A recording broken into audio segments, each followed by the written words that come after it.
Hola, ¿qué tal? ¿Cómo están? Me da muchísimo gusto saludarles. Soy Bertalicia Galindo y esto es el regreso de Donald Trump. Como cada semana en este espacio, pues les llevamos las últimas novedades de lo que ha ocurrido desde que pues este mandatario, este presidente de los Estados Unidos, pues ha llegado al poder y bueno, pues vaya que está haciendo muchísimas modificaciones y cambios y vaya que hay tema y tela de dónde cortar.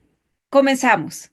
Estamos en este lunes 3 de marzo y Donald Trump ya ha sido interrogado por si van a comenzar a operar los aranceles para México, Canadá y China este 4 de marzo, como lo había dicho, y dijo que sí, que no hay marcha atrás, que no hay espacio para negociación posible y que comienzan 25% con México, 25% con Canadá y 10% para China.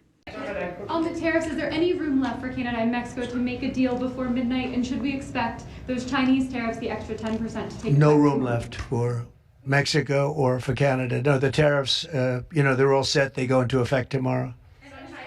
Mr. President, just to follow up on my colleague's question. And just so you understand, vast amounts of fentanyl have poured into our country from Mexico, and as you know, also from China, where it goes to Mexico and goes to Canada. And China also had an additional 10, so it's 10 plus 10. And it comes in from Canada and it comes in from Mexico, and that's a very important thing to say. Y ya hubo reacciones. Por su parte, Canadá pues ya dijo que va a tener represalias a Estados Unidos si les dan los aranceles del 25%. Y bueno, Canadá pues ha sido muy firme en este caso. Justin Trudeau ha dicho que pues ni modo tendrán que cortarle la energía a Estados Unidos. The facts establish very clearly that Canada is not an issue in terms of source of illegal fentanyl into the United States. We had about less than 1% when we first started talking about this many months ago. That number is significantly lower than that. Por su parte, la presidenta de México, Claudia Sheinbaum, pues dijo en la conferencia mañanera de este lunes que, bueno, pues México ha hecho todo lo posible por cumplir con todas las demandas que había pedido Donald Trump, por ejemplo, pues el combate al fentanilo desde octubre a la fecha, pues ya ha sido, el tráfico ha bajado muchísimo de México a Estados Unidos, de esta droga tan perniciosa. También la migración, pues la cifra ha bajado bastante, ya es un mínimo lo que hay de cifra migratoria. Y bueno, también el combate a las drogas, pues apenas hace la semana pasada se enviaron 29 capos a Estados Unidos en un acontecimiento inédito, histórico. Y bueno, pues así las cosas, pero aún así, pues la presidenta Claudia Sheinbaum, que después de todas estas actividades, pues será una decisión de Donald Trump si se ponen los aranceles y dijo que bueno, pues habrá que ver cómo va a responder México. Esto fue lo que dijo. Es una decisión que depende del gobierno de Estados Unidos, eso es muy importante. O sea, de nuestra parte, pues hemos estado en comunicación, hemos hecho los acuerdos y las coordinaciones necesarias, pero es una decisión que depende del gobierno de los Estados Unidos, del presidente de los Estados Unidos. Entonces, cualquiera que sea esta decisión, pues nosotros también tomaremos nuestras decisiones. De inmediato, las bolsas de valores pues cayeron. Wall Street tuvo bajas considerables y también la Bolsa Mexicana de Valores. Y bueno, por supuesto, el peso tuvo un deslizamiento a la baja. Y eso que todavía, pues todavía no entran en vigor los aranceles, que será cuando entren. Y en otro de los momentos, pues que hay que recordar y hay que tener muy presentes y que son realmente pues históricos, inéditos de lo que ha ocurrido en la Casa Blanca con muchos expresidentes de Estados Unidos, pues algo no había pasado así. Y bueno, pues fue la conversación tan ríspida, tan humillante, tan agresiva que tuvieron Volodymyr Zelensky, presidente de Ucrania, y Donald Trump. Una conversación que comenzó tersa, tranquila, se iban diciendo unas cosas y demás. Y bueno, pues de pronto Trump lo humilla, le dice que no tiene las cartas, que no es agradecido, que Zelensky ha sido empoderado por los Estados Unidos, pero que no tiene el carácter para estar ahí y que sin Estados Unidos Zelensky no es nadie. Donald Trump deja ver muy claro su apoyo a Vladimir Putin. Le recrimina a Zelensky que por qué se reunió con Joe Biden y Zelensky les dice, pues es que era su antecesor, era el presidente en turno de los Estados Unidos.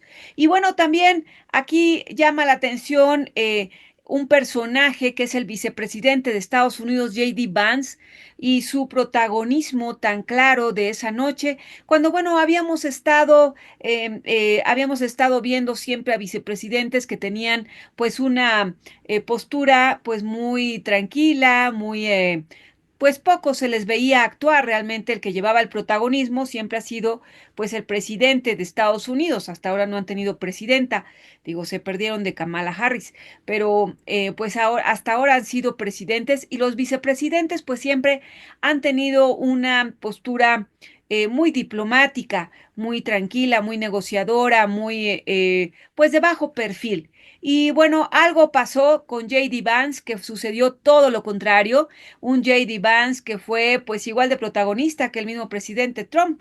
Parecía que estaban dos presidentes de Estados Unidos con el presidente Zelensky de Ucrania. Vamos a ver los momentos de esta difícil conversación. Hey, I want to respond to this. So look, for 4 years in the United States of America, we had a president who stood up at press conferences and talked tough about Vladimir Putin, and then Putin invaded Ukraine and destroyed a significant chunk of the country. The path to peace and the path to prosperity is maybe engaging in diplomacy. We tried the pathway of Joe Biden of thumping our chest and pretending that the president of the United States' words mattered more than the president of the United States' actions. What makes America a good country is America engaging in diplomacy. That's what President Trump is doing. Can I ask you? Sure. Yeah? Yeah. Okay.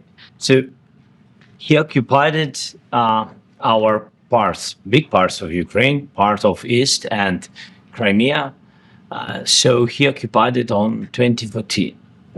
So during a lot of years, so I'm not speaking about just Biden, but those time was Obama, then President Obama, then President Trump, then President Biden, now the President Trump, and God bless, now President Trump will stop him. But during 2014, nobody stopped him. He just occupied and took. He killed people. You know what the contact was? 2015.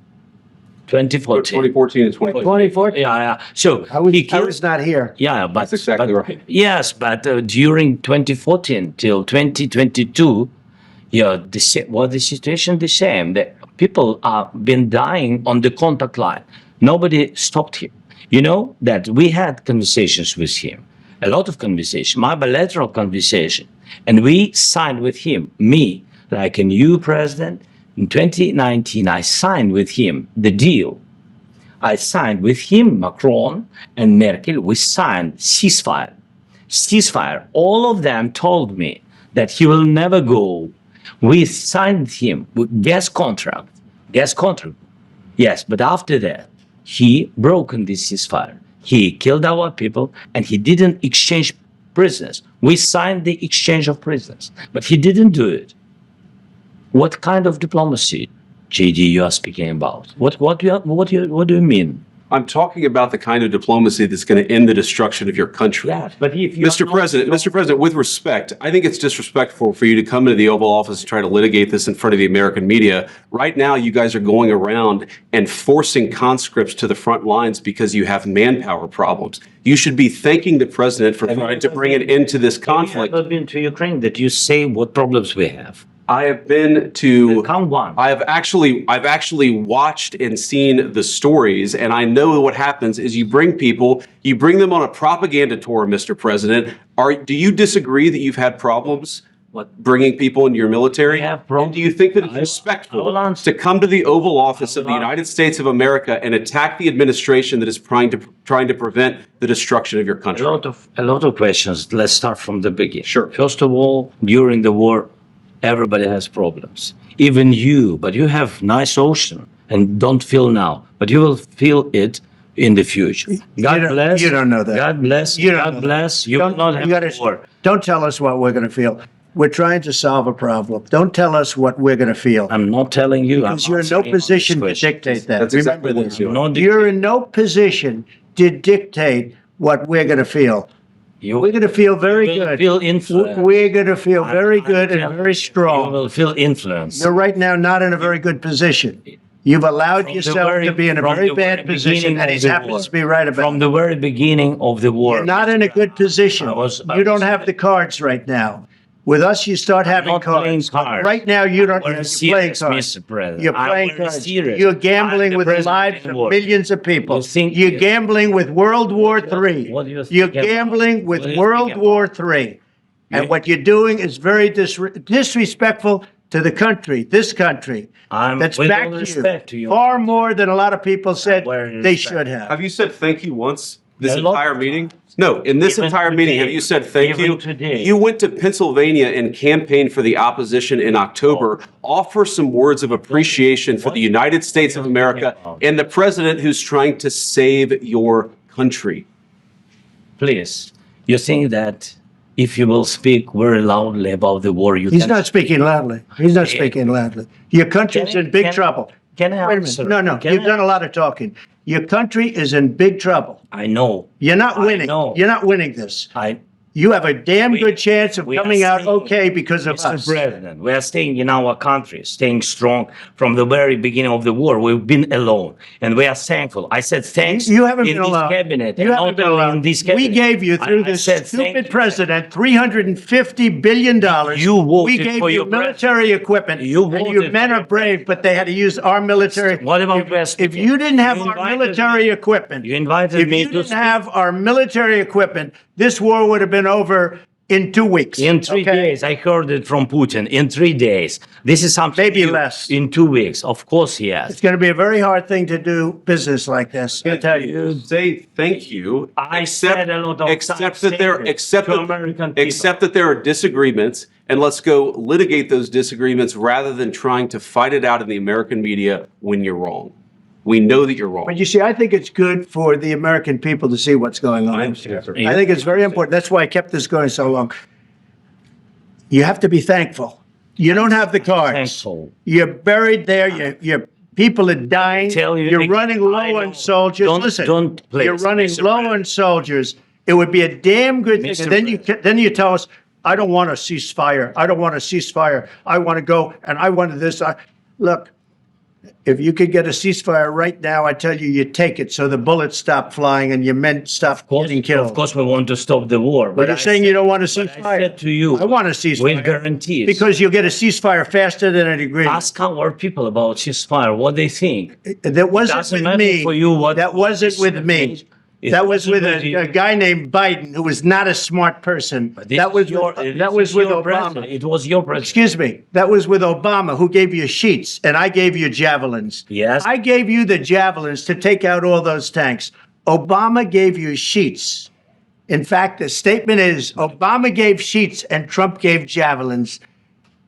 You got to be more thankful, because let me tell you, you don't have the cards. With us, you have the cards.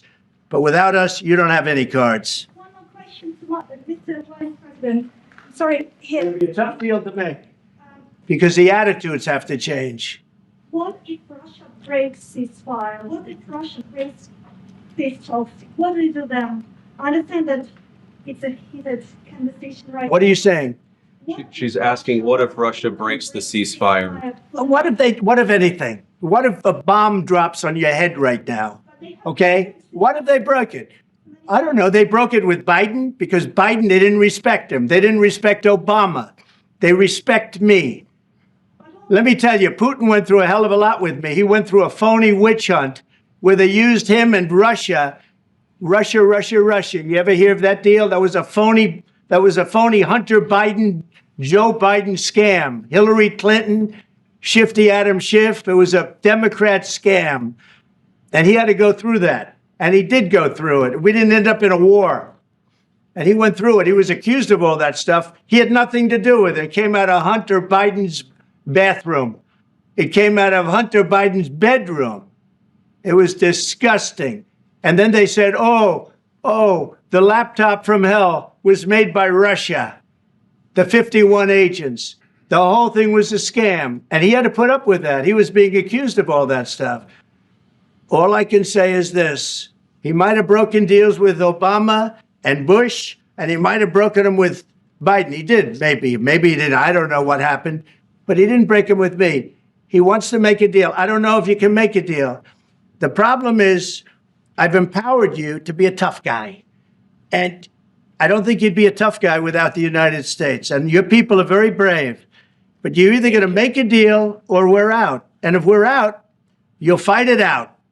I don't think it's going to be pretty, but you'll fight it out. But you don't have the cards. But once we sign that deal, you're in a much better position. But you're not acting at all thankful. And that's not a nice thing. I'll be honest, that's not a nice thing. All right, I think we've seen enough. What do you think? Huh? This is going to be great television, I will say that. All right. We'll see what we can do about putting it together. Thank you. Bueno, pues las cosas diplomáticamente no quedaron nada bien entre Estados Unidos y Ucrania.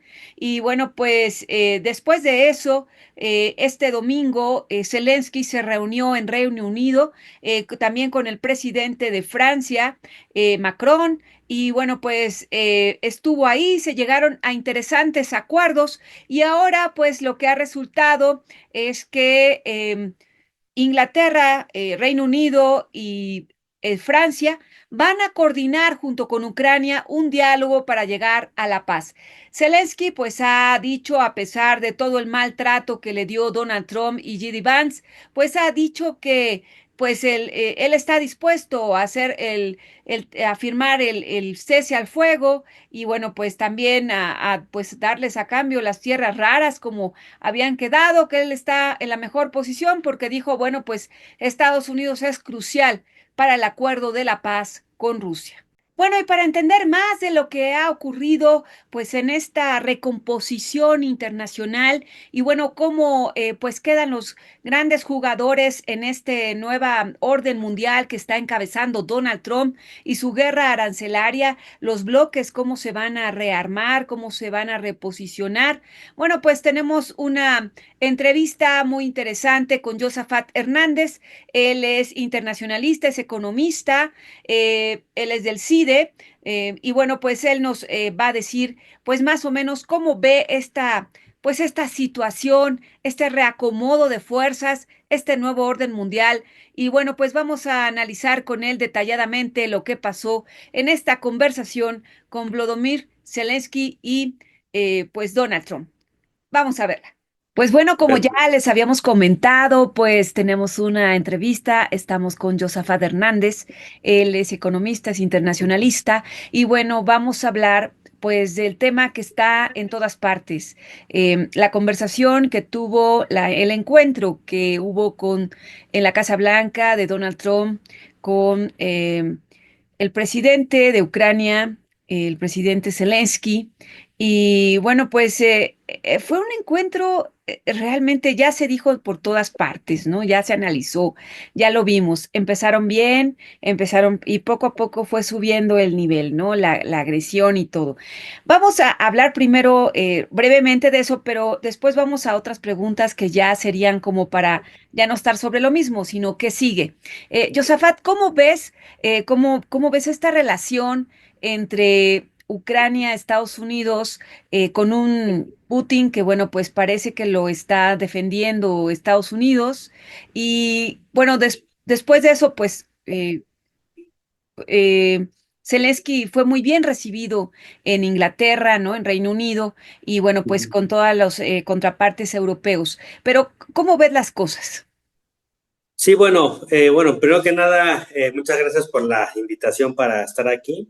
Me parece que el tema que mencionas es fundamental para entender los reacomodos geopolíticos, ¿no? Entonces yo lo veo desde ese punto de vista, creo que es muy simbólico de las transformaciones geopolíticas que se están dando a nivel internacional, porque creo que esto muestra el giro que representa Donald Trump respecto a la administración de Biden, y creo que ahí el tema de precisamente el trato hacia Ucrania y hacia Rusia muestra un cambio fuerte en esta geopolítica, ¿no? Por ejemplo, en el caso de Biden, claramente hubo un discurso de ver a Rusia y a Putin como una amenaza existencial para la hegemonía en los Estados Unidos, su democracia liberal, la relación con Europa, y se hablaba incluso antes de Biden, en la primera administración de Trump,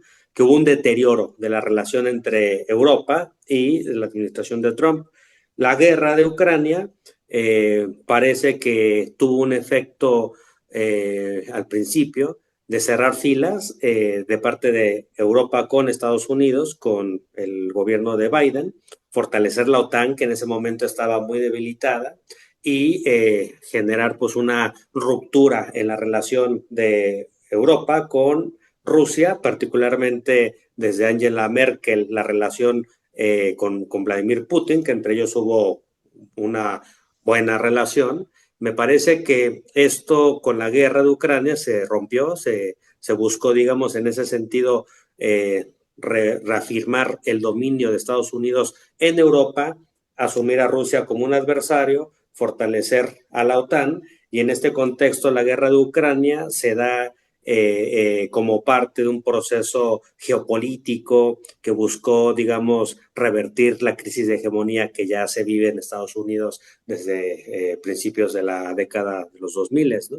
Entonces, en este contexto, lo que me parece que se ve con lo que pasó recientemente con Trump y con Zelensky es un cambio total en esa geopolítica regional, y se nota como en el caso de Trump ya más bien no se ve a Rusia como un adversario existencial, no se ve a Rusia como la amenaza hacia la democracia liberal y a los valores occidentales, sino que más bien el adversario que para Trump se pone en el centro es China. Y entonces ya no es un discurso geopolítico en el sentido más ideológico, como lo planteó en su momento Biden, de que pensaban que Rusia iba a invadir y que iba a destruir la vida de la democracia liberal, y que posteriormente se iba a extender a otros países y que iba a generar su imperio, etcétera. Ese discurso Trump... Como había quedado después de la Segunda Guerra Mundial, ¿no? Con los acuerdos de la OTAN. Así es, o sea, lo que hizo Trump fue dar un viraje a ese discurso político-ideológico y centrarse en un discurso económico, y en el terreno económico, pues Rusia no es en ningún sentido adversario de Rusia, ¿no? Perdón, Rusia no es adversario en ningún sentido económico de Estados Unidos, y más bien el adversario sería China. Entonces, en ese contexto, también lo que creo que se nota es una tendencia a buscar, por un lado, la paz, que eso fue el discurso que llevó a Trump en las campañas a adquirir grandes apoyos populares en su país, acabar con la guerra de Ucrania. Y por otro lado, en la propia Europa hay un gran descontento con la guerra de Ucrania. Digamos, muchos sectores, sobre todo de extrema derecha, porque allá la extrema derecha se ha ido dividiendo en dos, los prorrusos y los pro-otanistas. Digamos, ha habido este fenómeno. El fenómeno de los pro-otanistas, pues ven a Rusia como el adversario, pero ahora con esta situación, lo que hace Trump es apoyar a un sector de derecha prorruso, por decirlo de alguna forma, generando una paz con Rusia, y más bien haciendo un maltrato, pues sí, simbólico, muy representativo de lo que va a ser los siguientes años de un jefe de Estado como es Volodymyr Zelensky. Entonces, lo que me parece que se está ahí mostrando es también una ruptura con la geopolítica de Biden, y una reafirmación de otra geopolítica con otros principios, donde ya no se ve a Rusia como enemiga. Eso es muy importante. Segundo, la OTAN no se ve como una prioridad. Estados Unidos lo que ha hecho constantemente ha sido cuestionar a los países miembros de la OTAN porque no contribuyen en términos militares, en términos económicos, con el gasto que se requiere para mantener esa institución. Y me parece que también hay un tema relacionado a identificar quiénes son los grandes jugadores del tablero geopolítico en este mundo multipolar, y claramente Ucrania no es, digamos, un jugador, ¿no? Y en el caso de Europa, tampoco, o al menos Trump no los ve así. Y es tan, no sé, me pareció tan interesante y tan complejo y tan preocupante constantemente lo que le dijo Trump a Zelensky: tú no tienes las cartas para jugar. Las cartas te las damos nosotros, pero como tú no tienes cartas, no tienes derecho a jugar. Entonces creo Bueno, que pero esa tiene parte, recursos, ¿no? Tiene recursos, o sea, sí tiene cartas porque su país tiene recursos, pero bueno, pues él no es el dueño del país, ¿no? También. claro, pero creo que fue una forma de presionar, a decirle, pues estos recursos nos los tienes que dar. O sea, fue realmente una forma de rapiña, una forma de imperialismo total lo que vimos, de decirle a Volodymyr Zelensky: nosotros te apoyamos económicamente y ahora necesitamos que nos pagues. Y el pago son las materias primas. O sea, siento que fue una especie de banco usurero que fue a cobrar, que fue a cobrar de una forma agresiva, de una forma humillante, de una forma que generara también pues una idea de cómo va a hacer esta etapa de Donald Trump en Estados Unidos, con diferentes jefes de Estado, y pues una forma de generar un tipo de escarmiento, ¿no? Así, esa forma tan ruda, tan violenta incluso de decirle: aquí tú tienes que venir de traje, estás siendo irrespetuoso, ya no te vamos a apoyar. Es una forma de decir: aquí quien manda soy yo.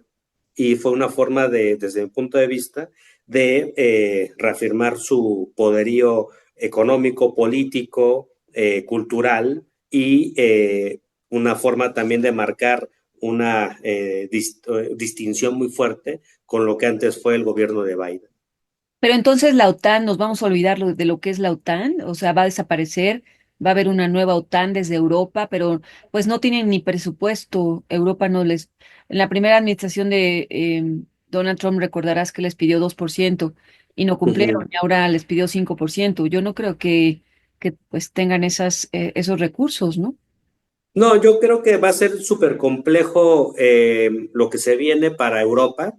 Europa está en un proceso también de decadencia. Ellos mismos han entrado en una etapa en la cual han perdido peso geopolítico, precisamente porque haber hecho, digamos, este respaldo tan, por decirlo así, dogmático de la geopolítica con Biden para enfrentarse a Rusia en Ucrania, lo que generó fue un proceso de, pues sí, de pérdida de una soberanía al interior de su propio espacio. Se incrementó la dependencia militar, tecnológica, energética, económica con Estados Unidos. La forma en que Europa estaba generando un proceso más independiente era por medio de la relación con Rusia y aprovechar el gas ruso. Eh, y digamos, con la guerra lo que se generó fue una ruptura de esa relación, pues eso precipitó pues una crisis económica fuerte en Alemania, la pérdida de competitividad de la economía alemana frente a China también está pasando factura. En estos momentos Europa está en una situación económica muy compleja, sin recursos para poder financiar un ejército que sea, digamos, lo equivalente a lo que sería la OTAN, y me parece que Trump está en una posición de exigir, y me parece que además para él no es una prioridad la OTAN.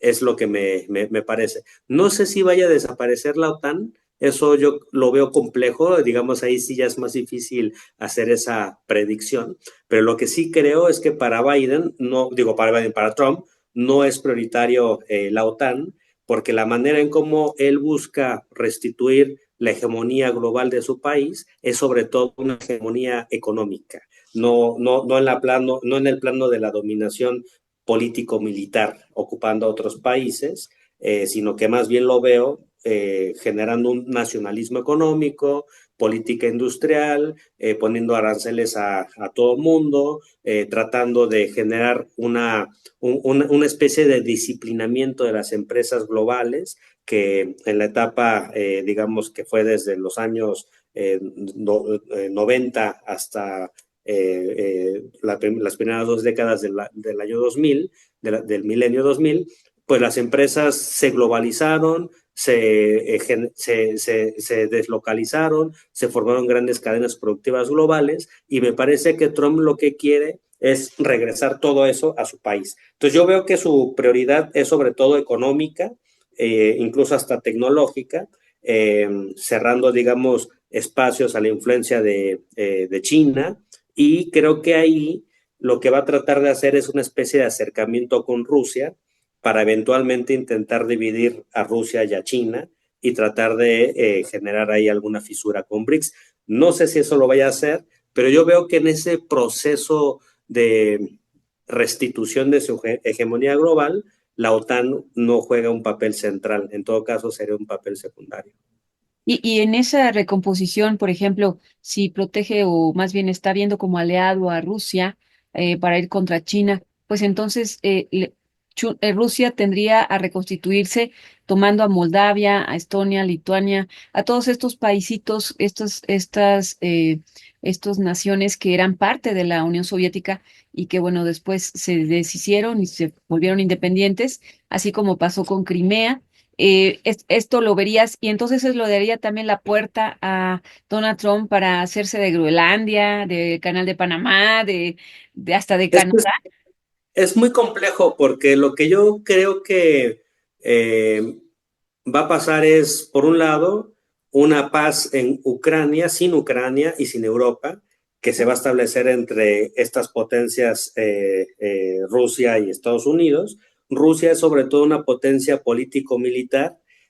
En el terreno económico, la guerra les fortaleció, porque precisamente el proceso de sanciones y de generar, digamos, ahí una dinámica de que pues se fueran las empresas occidentales de Rusia, lo que hizo fue generar una industrialización por sustitución de importaciones en Rusia y a su vez también fortaleció su mercado interno, se reactivó su economía, la parte del desarrollo del sector armamentístico se fortaleció en Rusia por el tema de la guerra, y me parece que precisamente su relación tan estratégica con China y con BRICS hace que Rusia esté bastante, digámoslo así, fortalecida después de esta guerra, y además van a tener pues un control muy grande de un sector de Ucrania. Entonces es un tema que se me hace muy complejo porque yo creo que el gran perdedor evidentemente de todo esto va a ser Ucrania, va a ser el pueblo ucraniano, va a ser ese país, va a quedar cercenado si es que no pasa alguna otra eventualidad, pero por como se ven las tendencias, yo creo que van a establecer un pacto entre Putin y Trump. Y creo que ese pacto va a ser un pacto que también a Estados Unidos, en primer lugar, le va a permitir establecer una interlocución con ese país. Segundo, creo que también puede ser una interlocución que le va a permitir ponerle límites. Creo que si Rusia tiene límites, va a ser impuesto por Estados Unidos, y ahí va a ser algo complejo que habrá que ver cómo va a reaccionar Europa. Tercero, creo que el tema de que se pueda, digamos, Ucrania dividir y que quede Rusia con un sector de ese territorio, también abre las puertas para que Estados Unidos pueda hacer lo mismo en otras partes del mundo, y creo que lo que tú mencionas de Groenlandia puede ser un caso, aunque ahí también el tema es que sería invadir directamente a un país de la OTAN, que sería Dinamarca, que ahí sí ya sería moverse en otro tablero. Ahí sí yo no creo que Trump vaya a intentar invadir, pero sí creo que va a estar insistiendo en que Dinamarca le termine de vender ese territorio. Pero en el caso de Rusia, yo creo que Rusia también quedó exhausta de esta etapa, de esta guerra.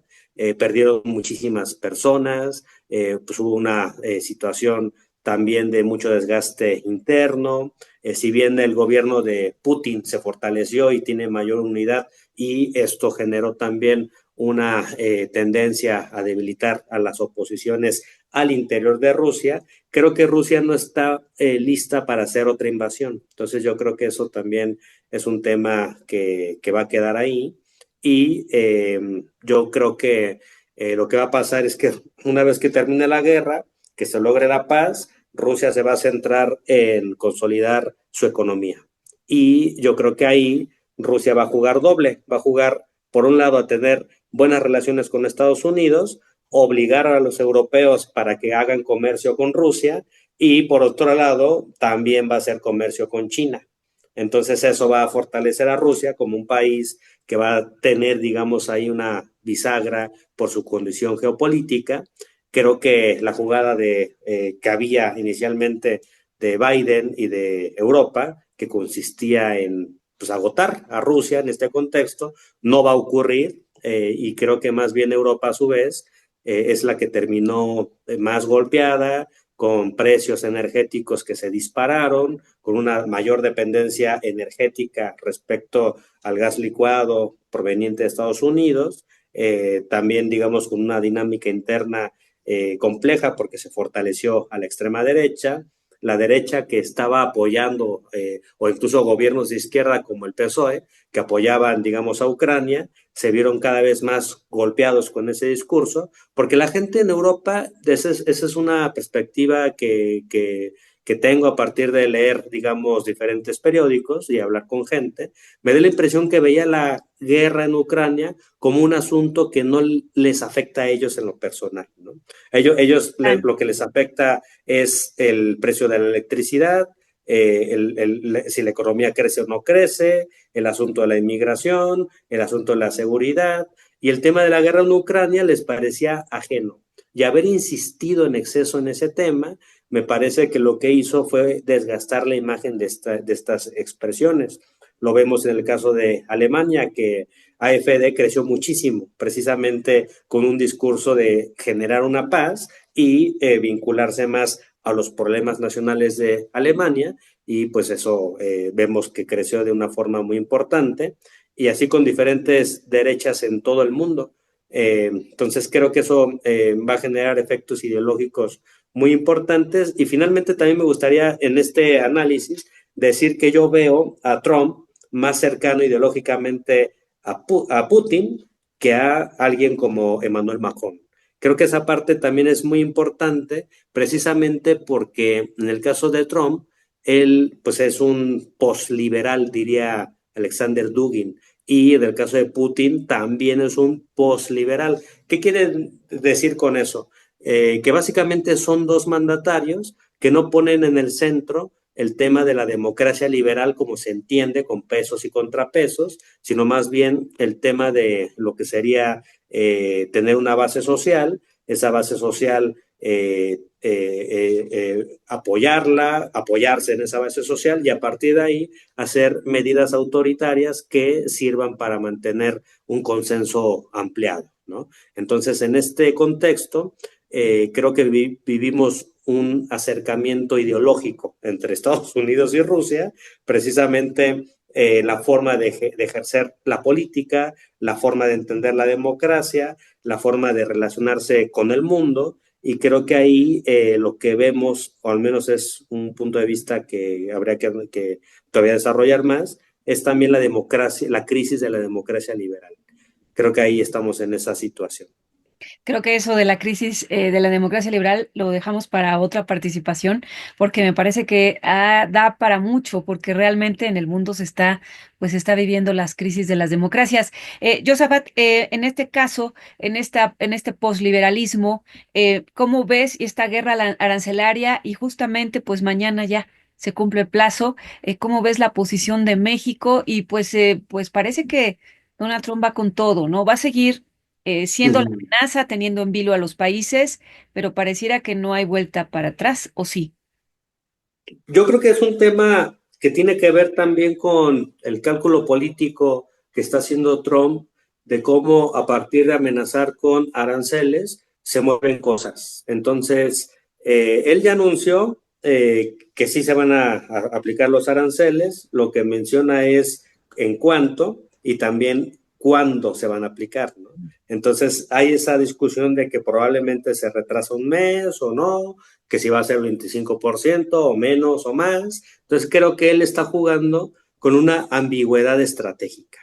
y que esa ambigüedad estratégica sirve para que, en este caso, el gobierno de Claudia, pues tenga que estar presionado, digamos, para entregar, por un lado, resultados en materia de migración, por otro lado, en materia de seguridad, combate contra las drogas, el fentanilo, y bueno, lo vimos recientemente con la entrega de 29 personajes ligados al crimen organizado, entre ellos Caro Quintero, que se mandaron a los Estados Unidos, y creo que eso lo que va a reforzar es la dinámica de que si Estados Unidos amenaza con el tema de los aranceles, puede generar una influencia muy fuerte en la agenda interna de los países, ¿no? Y creo que en el caso de aquí de México se está viendo esa situación.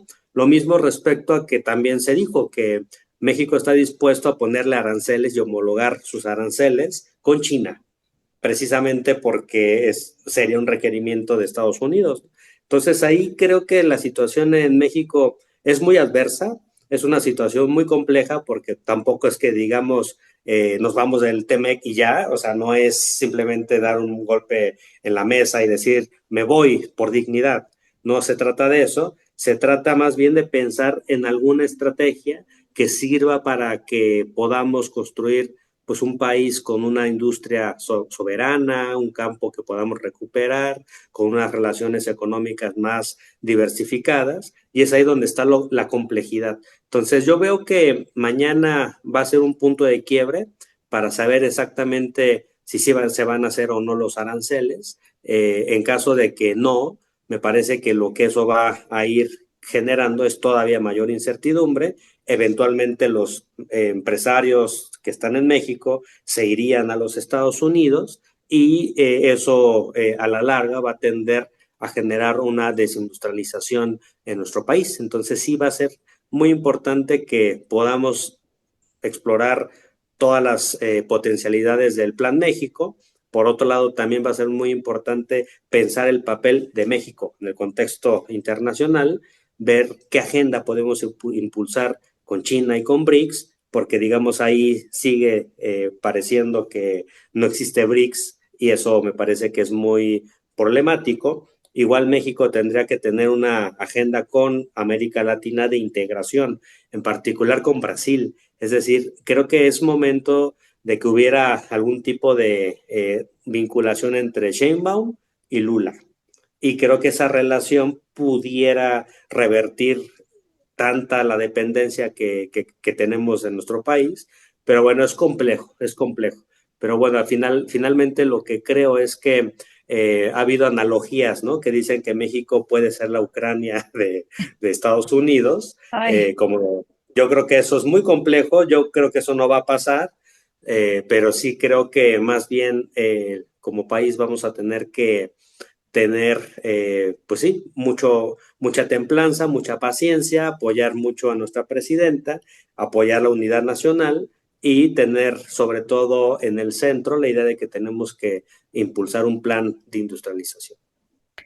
Pues en este regreso de Donald Trump realmente es algo complicado, ¿no? Yo creo que no nos esperábamos tener pues a lo mejor unos escenarios así. Y bueno, pues al dado caso que pues 29 capos se fueron de manera inmediata sin la figura de extradición ni nada, ¿no? También eso le da derecho a Donald Trump pues a pedir a más gente, ¿no? Que pues quiero a estos, ¿no? Y de Claro. una lista, o sea, se están viendo cosas que bueno, de pronto sí nos están sacudiendo y como dices, si no se fijan los aranceles, habrá más incertidumbre. Si se fijan, pues también habrá daños económicos. Entonces, es como un lugar como sin muchas salidas, ¿no? Así es, exactamente. Y es precisamente por la herencia de la estructura económica que tenemos que debilitó nuestro país en los últimos 40 años, ¿no? Entonces, creo que ese es un asunto que vamos a tener que revertir. ¿Qué modelo económico es el que va a tener que surgir como parte de estas transformaciones mundiales? Porque primero tuvimos el modelo primario exportador, que fue el que se acabó con la crisis del 29. Ahí vino la sustitución de importaciones. Ese modelo tuvo vigencia del 29 hasta el 76, 77, Luego se prolongó con el tema de la renta petrolera que tuvimos durante el gobierno de Portillo, pero quebró definitivamente en los 80, en el 82.